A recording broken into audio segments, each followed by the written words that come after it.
மறைந்த ஷிகான் உசைனியின் உடல் சென்னை பெசன்ட் நகரில் உள்ள அவரது இல்லத்தில் அஞ்சலிக்காக வைக்கப்பட்டுள்ளது.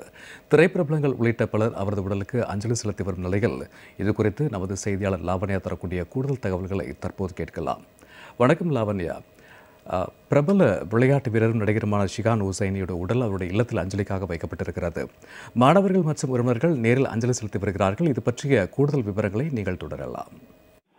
வணக்கம் சூர்யா. கராத்தே மற்றும் வில்வித்தை பயிற்சியாளரும் நடிகருமான ஷிகான் உசைனி இன்று மரணமடைந்திருக்கிறார். அவருடைய மரண செய்தியானது ரசிகர்கள் மத்தியிலும் அவருடைய குடும்பத்தினர் மத்தியிலும் மிகப்பெரிய ஒரு சோகத்தை ஏற்படுத்தி இருக்கிறது என்று தான் கூறலாம்.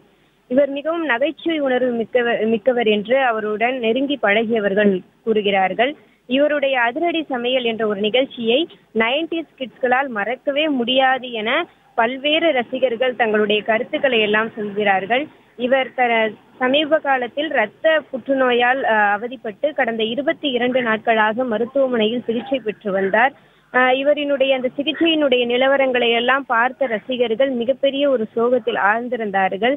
ஏனென்று கேட்டால் மிகவும் நகைச்சுவை உணர்வுக்கு உடையவர். அதே போல அடுத்தவர் நலனிலும் மிகவும் அக்கறை கொண்டு இருப்பார். இவருக்கு இப்படி நேர்ந்து விட்டதே என்று ரசிகர்களும் அவருடைய நெருங்கிய நண்பர்களுமே மிகப்பெரிய ஒரு துயரத்திற்கு ஆளாகிய ஒரு நிகழ்வானது இருந்தது. இந்த நிலையில் சிகிச்சை பலனின்றி அவர் மரணமடைந்த ஒரு செய்தியானது வெளியாகி இருக்கிறது. இவருடைய உடலானது பெசன்ட் நகரில் இருக்கக்கூடிய வில்வித்தை பயிற்சி சங்கத்தில் வைக்கப்பட்டிருக்கிறது. மேலும் இந்த உடலானது இன்று மாலை 7 மணிக்கு அவருடைய சொந்த ஊருக்கு எடுத்து செல்லப்பட இருப்பதாகவும் தெரிவிக்கப்பட்டிருக்கிறது. முன்னதாகவே இவர் தன்னுடைய உடல் உறுப்புகளை எல்லாம் மருத்துவ ஆராய்ச்சிக்காக தானம் செய்திருக்கிறார் என்பது குறிப்பிடத்தக்க ஒன்றாக பார்க்கப்படுகிறது. மேலும் தொடர்ந்து இவருடைய உடலுக்கு அஞ்சலி செலுத்துவதற்காக திரையுலகினர், அதே போல பொதுமக்கள், நெருங்கிய உறவினர்கள், அவருடைய நண்பர்கள் என அனைவருமே பெசன்ட் நகர் இல்லத்திற்கு தொடர்ந்து வருகை தந்த வண்ணம் இருக்கிறார்கள். மேலும் இவருக்கு இப்படி நேர்ந்து விட்டதே, இவர் இன்னும் வாழ தகுதியுடையவர், இவருக்கு இப்படி நேர்ந்தது என்பது மிகப்பெரிய ஒரு அதிர்ச்சியை தான் எங்களுக்கு ஏற்படுத்தி இருக்கிறது என பல்வேறு தரப்பினர் கருத்துக்களை தெரிவிக்கிறார்கள்.